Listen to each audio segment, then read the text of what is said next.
नमस्कार। कभी ऐसा हुआ है कि कोई कविता की लाइन या किसी गाने का मुखड़ा सीधे दिल में उतर गया हो? आज हम उसी जादू के पीछे के राज को समझेंगे। आज हम गोता लगाएंगे भाषा के आभूषणों की दुनिया में, यानी कि अलंकारों की दुनिया में। तो सवाल यहीं से शुरू होता है, आखिर वो क्या चीज है जो किसी भी कविता को इतनी खूबसूरत और यादगार बना देती है? इसका जवाब छिपा है अलंकारों की समझ में, जो हमारी भाषा की खूबसूरती की असली चाबी हैं। अलंकार का आप कह सकते हैं सीधा सा मतलब है गहना या आभूषण। सोचिए, जैसे गहने किसी इंसान की सुंदरता को और निखार देते हैं, ठीक वैसे ही अलंकार हमारी भाषा को सजाते हैं, उसे और ज्यादा असरदार और दिलकश बनाते हैं। अब देखिए, मोटे तौर पर ना अलंकार दो तरह के होते हैं। एक होते हैं शब्दालंकार, जहाँ सारा का सारा जादू शब्द और उसकी आवाज का होता है, और दूसरे हैं अर्थालंकार, जहाँ खूबसूरती शब्द के गहरे मतलब से निकल कर आती है। हम इन दोनों ही दुनियाओं को और करीब से जानेंगे। तो आज का हमारा सफर कुछ इस तरह का रहेगा। सबसे पहले हम समझेंगे कि ये भाषा के आभूषण आखिर हैं क्या। फिर हम तुलना करने की कला को देखेंगे। उसके बाद बात को बढ़ा चढ़ाकर कहने के अंदाज को समझेंगे, और फिर शब्दों के मजेदार खेल का मजा लेंगे। तो चलिए शुरू करते हैं अपनी सफर के पहले पड़ाव से, तुलना की कला। देखते हैं कि कैसे दो अलग अलग चीजों की तुलना करके कविता में एक नई जान डाल दी जाती है। सबसे पहले बात करते हैं उपमा अलंकार की। इसमें ना किसी एक चीज की खासियत की तुलना किसी दूसरी मशहूर चीज की खासियत से की जाती है। मतलब एक चीज दूसरी चीज जैसी है। इसे पहचानना भी बहुत आसान है। बस आपको पंक्तियों में सा, से, सी या सरिस जैसे शब्द ढूंढने हैं। जैसे इस पंक्ति को देखिए, हरि पद कोमल कमल से। यहाँ हरि के चरणों की कोमलता की तुलना कमल के फूल की कोमलता से की गई है। ध्यान दीजिए, वो कमल से कोमल हैं, यानी कमल जैसे कोमल हैं। ये उपमा का एक बहुत ही सुंदर उदाहरण है। अच्छा, अब अगर हम इस तुलना को एक कदम और आगे लेकर जाएं, तो हम पहुंचते हैं रूपक अलंकार पर। यहाँ जैसा वाला मामला खत्म हो जाता है। यहाँ तो एक चीज को दूसरी चीज का रूप ही दे दिया जाता है, जैसे दोनों में कोई फर्क ही ना बचा हो। इस उदाहरण में हरि के चरणों को कमल जैसा नहीं कहा गया, बल्कि उन्हें चरण कमल ही कह दिया गया है। यानी पैर और कमल में कोई भेद नहीं, वो एक ही हैं। यही रूपक की असली पहचान और खूबसूरती है। और अब आता है उत्प्रेक्षा अलंकार, जो तुलना को कल्पना के पंख लगा देता है। यहाँ हम ये नहीं कहते कि एक चीज दूसरी जैसी है या वही है, बल्कि हम एक संभावना जताते हैं, एक कल्पना करते हैं कि मानो वही हो। और इसकी पहचान भी आसान है। मनु, जनु, मानो या ज्यों जैसे शब्द आपको इसका इशारा दे देंगे। हाँ, तो अब ये स्लाइड देखिए, ये बहुत काम की है। ये तीनों के बीच का जो बारीक सा फर्क है ना, उसे एकदम साफ कर देती है। उपमा में x, y जैसा है, रूपक में x, y ही है, और उत्प्रेक्षा में मानो x, y हो।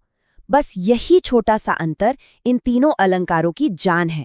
चलिए, तुलना की दुनिया से अब आगे बढ़ते हैं और उस अंदाज को देखते हैं जहां बात को और असरदार बनाने के लिए हकीकत को एक असाधारण, एक एक्स्ट्रा ऑर्डिनरी रूप दिया जाता है। ये है अतिशयोक्ति अलंकार। इसका सीधा साधा मतलब है किसी भी बात को बहुत ज्यादा बढ़ा चढ़ा कर कहना। अरे, हम सब अपनी रोज की बातचीत में इसका इस्तेमाल करते हैं। जैसे, मैं भूख से मरा जा रहा हूँ। जाहिर है कोई सच में मर नहीं रहा होता, पर अपनी बात का असर बढ़ाने के लिए हम ऐसा कहते हैं। और इसका इससे क्लासिक उदाहरण और क्या हो सकता है? महाराणा प्रताप के घोड़े चेतक का ये वर्णन देखिए। यहाँ कवि चेतक की रफ्तार को इतना ज्यादा बढ़ा चढ़ाकर बता रहे हैं कि राणा जी के सोचने भर की देर में चेतक नदी के उस पार था, उनकी सोच से भी तेज। यही तो है अतिशयोक्ति का कमाल। अब बात करते हैं मानवीकरण की। ये एक बहुत ही खूबसूरत अलंकार है, जहाँ कवि बेजान चीजों में या प्रकृति में जान डाल देते हैं। वो उन्हें इंसानों वाली भावनाएं और आदतें दे देते हैं, जैसे हंसना, रोना या बातें करना। जैसे ये छोटी सी प्यारी सी लाइन, फूल हंसे कलियां मुस्काईं। अब हंसना और मुस्कुराना तो इंसानों का काम है ना? लेकिन जब ये फूलों और कलियों से जुड़ जाता है, तो ऐसा लगता है जैसे पूरी की पूरी तस्वीर जिंदा हो उठी हो। तो अभी तक हमने जो भी सुंदरता देखी, वो अर्थ यानी मीनिंग से पैदा हो रही थी। अब भाषा के एक दूसरे पहलू की ओर चलते हैं, शब्दों के खेल की तरफ। चलिए, अब उन अलंकारों को समझते हैं जहां सारा चमत्कार शब्द और उसकी आवाज में छिपा होता है। यमक अलंकार में कवि एक ही शब्द को एक से ज्यादा बार इस्तेमाल करते हैं, लेकिन मजे की बात यह है कि हर बार उस शब्द का मतलब बिल्कुल अलग होता है। ये भाषा के साथ एक बहुत ही मजेदार और दिमागी खेल है। और यमक अलंकार का सबसे प्रसिद्ध उदाहरण शायद यही दोहा है। यहाँ कनक शब्द 2 बार आया है और दोनों ही बार इसका मतलब इतना अलग है कि ये इस दोहे को एक बहुत ही गहरा अर्थ दे देता है। देखिए, यहाँ पहले कनक का मतलब है सोना, जिसे पाकर इंसान घमंड और नशे में पागल हो जाता है। और दूसरे कनक का मतलब है धतूरा, जो एक नशीला पौधा है जिसे खाकर इंसान पागल हो जाता है। एक ही शब्द, पर क्या कमाल का अर्थ।